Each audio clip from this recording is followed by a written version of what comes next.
ఆ హృదయము మీతో అతికి ఉండును.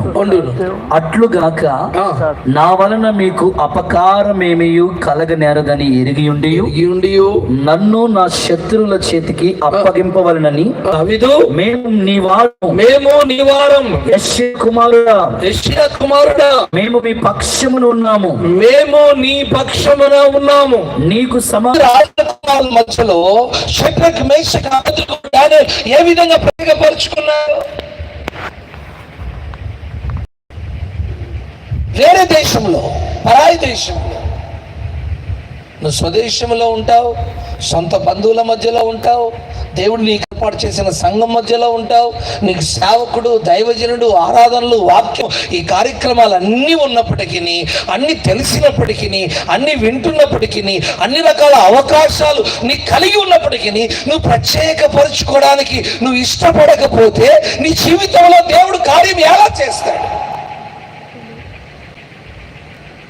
బైబిల్ని మీరు పరిశోధించండి, ధ్యానించండి. ఆది కాండం నుంచి ఎవరైతే దేవుని తమ్మును తాము ప్రత్యేకపరుచుకొని ప్రభు పక్షాన చేరారో వారిని దేవుడు ఆశీర్వదించాడు. ఆమేన్, హల్లెలూయా. ప్రత్యేకపరుచుకోనంత ఎలాంటి దైవికమైన ఆశీర్వాదాన్ని, భూ సంబంధమైన దీవెనలను చూడలేవు.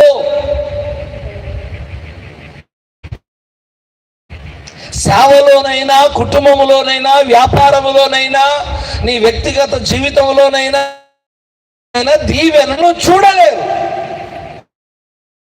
నేను దానికి సాక్ష్యం చెప్పగలను. నేను అలా నా జీవితాన్ని ప్రత్యేకపరుచుకున్నందువలన ఒక ఎడారి లాంటి స్థలములో దేవుడు నన్ను ఆశీర్వదించాడు. ఆమేన్. నువ్వు ఏదైనా లాంటి అమలాపురంలో ఉంటావు, దరిద్రంగా ఉంటావు. ఏదైనా లాంటి అమలాపురంలో సేవ చేస్తావు, ఎండిపోయిన ఆ తాట కొబ్బరాకు మాదిరి ఉంటుంది సేవంతా. దానికి కారణం ఏంటంటే ప్రత్యేకత లేదు నీ జీవితంలో.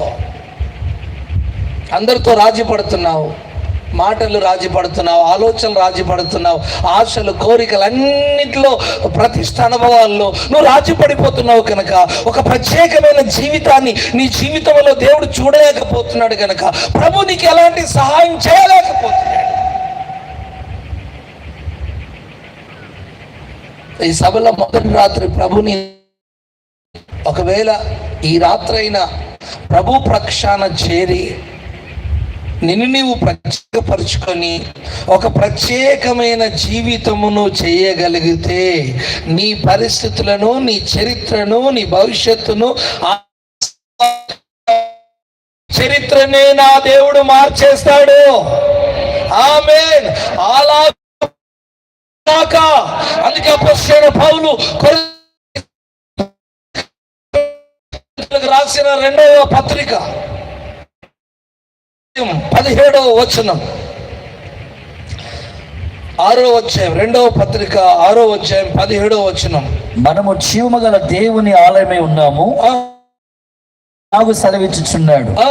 నేను వారిలో నివసించి సంచరింతును, నేను వారికి దేవుడినై యుందును, ప్రజలై యుందురు. కావున మీరు వారి మధ్య నుండి అక్కడంతా హై లెవెల్ పుచ్చుకొని అని ఉంది కదా.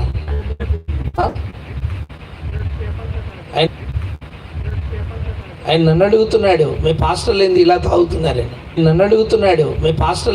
తాగుతున్నారని. సేవకులతోనే వాళ్ళ మాటలు స్నేహాన్ని తెంపుకున్నాడు,